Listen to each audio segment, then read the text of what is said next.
اعوذ باللہ من الشیطان الرجیم پناہ مانگتا ہوں میں اللہ کی شیطان مردود سے۔ بسم اللہ الرحمن الرحیم شروع اللہ کا نام لے کر جو بڑا مہربان نہایت رحم والا ہے۔ ألم تر إلى الذين خرجوا من ديارهم وهم ألوف حذر الموت فقال لهم الله موتوا ثم أحياهم إن الله لذو فضل على الناس ولكن أكثر الناس لا يشكرون وقاتلوا في سبيل الله واعلموا أن الله سميع عليم من ذا الذي يقرض الله قرضا حسنا فيضاعفه له أضعافا كثيرة والله يقبض ويبسط وإليه ترجعون۔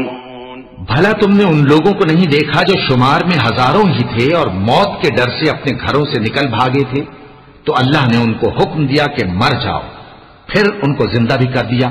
کچھ شک نہیں کہ اللہ لوگوں پر مہربانی رکھتا ہے، لیکن اکثر لوگ شکر نہیں کرتے۔ اور مسلمانوں، اللہ کی راہ میں جہاد کرو اور جان رکھو کہ اللہ سب کچھ سنتا ہے، سب کچھ جانتا ہے۔ کون ہے کہ اللہ کو قرض حسنہ دے کہ وہ اس کے بدلے اس کو کئی گنا زیادہ دے گا، اور اللہ ہی روزی کو تنگ کرتا اور وہی اسے کشادہ کرتا ہے، اور تم اسی کی طرف لوٹ کر جاؤ گے۔ ألم تر إلى الملأ من بني إسرائيل من بعد موسى إذ قالوا لنبي لهم ابعث لنا ملكا نقاتل في سبيل الله قال هل عسيتم إن كتب عليكم القتال ألا تقاتلوا قالوا وما لنا ألا نقاتل في سبيل الله وقد أخرجنا من ديارنا وأبنائنا فلما كتب عليهم القتال تولوا إلا قليلا منهم والله عليم بالظالمين وقال لهم نبيهم إن الله قد بعث لكم طالوت ملكا قالوا أنى يكون له الملك علينا ونحن أحق بالملك منه ولم يؤت سعة من المال قال إن الله اصطفاه عليكم وزاده بسطة في العلم والجسم والله يؤتي ملكه من يشاء والله واسع عليم۔ بھلا تم نے بنی اسرائیل کی ایک جماعت کو نہیں دیکھا جس نے موسیٰ کے بعد اپنے پیغمبر سے کہا کہ آپ ہمارے لیے ایک بادشاہ مقرر کر دیں تاکہ ہم اللہ کی راہ میں جہاد کریں؟ پیغمبر نے کہا کہ اگر تم کو جہاد کا حکم دیا جائے تو ایسا تو نہیں کہ لڑنے سے پہلو تہی کرو۔ وہ کہنے لگے کہ ہم اللہ کی راہ میں کیوں نہ لڑیں گے جبکہ ہم وطن سے خارج اور بال بچوں سے جدا کر دیے گئے۔ پھر جب ان کو جہاد کا حکم دیا گیا تو چند اشخاص کے سوا سب پھر گئے، اور اللہ ظالموں سے خوب واقف ہے۔ اور پیغمبر نے ان سے یہ بھی کہا کہ اللہ نے تم پر طالوت کو بادشاہ مقرر فرمایا ہے۔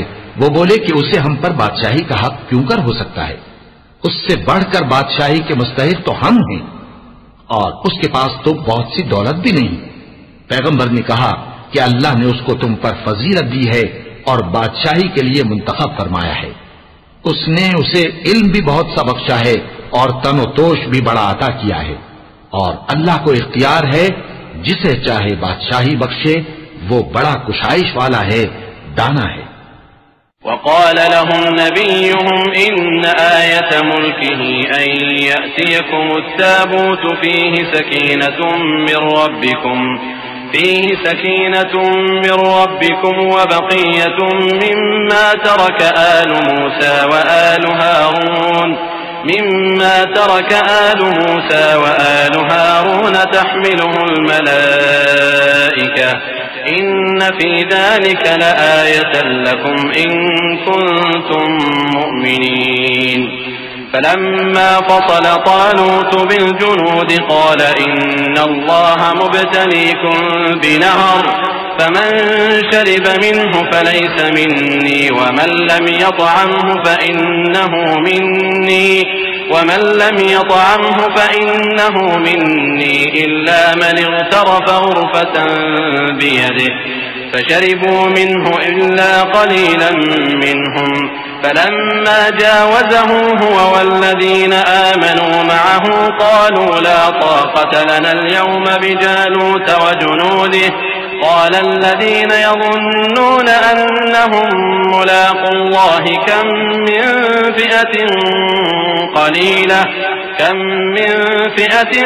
قليلة غلبت فئة كثيرة بإذن الله والله مع الصابرين ولما برزوا لجالوت وجنوده قالوا ربنا أفرغ علينا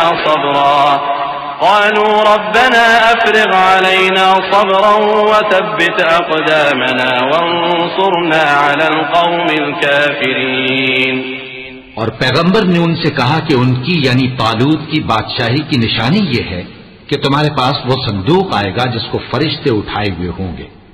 اس میں تمہارے پروردگار کی طرف سے تسلی بخشنے والی چیز ہوگی اور کچھ اور چیزیں بھی ہوں گی جو موسیٰ اور ہارون چھوڑ گئے تھے. اگر تم ایمان رکھتے ہو تو یہ تمہارے لیے ایک بڑی نشانی ہے. غرض جب طالوت فوجیں لے کر روانہ ہوا تو اس نے ان سے کہا کہ اللہ ایک نہر سے تمہاری آزمائش کرنے والا ہے. جو شخص اس میں سے پانی پی لے گا اس کی نسبت تصور کیا جائے گا کہ وہ میرا نہیں، اور جو نہ پیے گا وہ سمجھا جائے گا کہ میرا ہے. ہاں اگر کوئی ہاتھ سے چلو بھر پانی لے لے تو خیر. جب وہ لوگ نہر پر پہنچے تو چند آدمیوں کے سوا سب نے پانی پی لیا.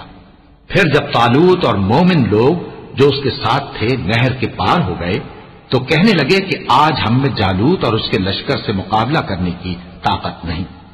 جو لوگ یقین رکھتے تھے کہ ان کو اللہ کے روبرو حاضر ہونا ہے وہ کہنے لگے کہ بسا اوقات تھوڑی سی جماعت نے اللہ کے حکم سے بڑی جماعت پر فتح حاصل کی ہے اور اللہ ثابت قدم رہنے والوں کے ساتھ ہے. اور جب وہ لوگ جالوت اور اس کے لشکر کے مقابل میں آئے تو اللہ سے دعا کی کہ اے پروردگار ہم پر صبر کے دہانے کھول دے اور ہمیں لڑائی میں ثابت قدم رکھ اور لشکر کفار پر فتح یاب کر. فهزموهم بإذن الله وقتل داود جالوت وآتاه الله الملك والحكمة وعلمه مما يشاء ولولا دفع الله الناس بعضهم ببعض لفسدت الأرض ولكن الله ذو فضل على العالمين. تلك آيات الله نتلوها عليك بالحق وإنك لمن المرسلين. تو طالوت کی فوج نے اللہ کے حکم سے ان کو شکست دے دی اور داؤد نے جالوت کو قتل کر ڈالا اور اللہ نے ان کو بادشاہی اور دانائی بخشی اور جو کچھ چاہا سکھایا. اور اگر اللہ لوگوں کو ایک دوسرے پر چڑھائی اور حملہ کرنے سے نہ ہٹاتا رہتا تو کرۂ ارض تباہ ہو جاتا. لیکن اللہ اہل عالم پر بڑا مہربان ہے. یہ اللہ کی آیتیں ہیں جو ہم تم کو سچائی کے ساتھ پڑھ کر سناتے ہیں اور اے محمد صلی اللہ علیہ وآلہ وسلم تم بلا شبہ پیغمبروں میں سے ہو. صدق اللہ العظیم.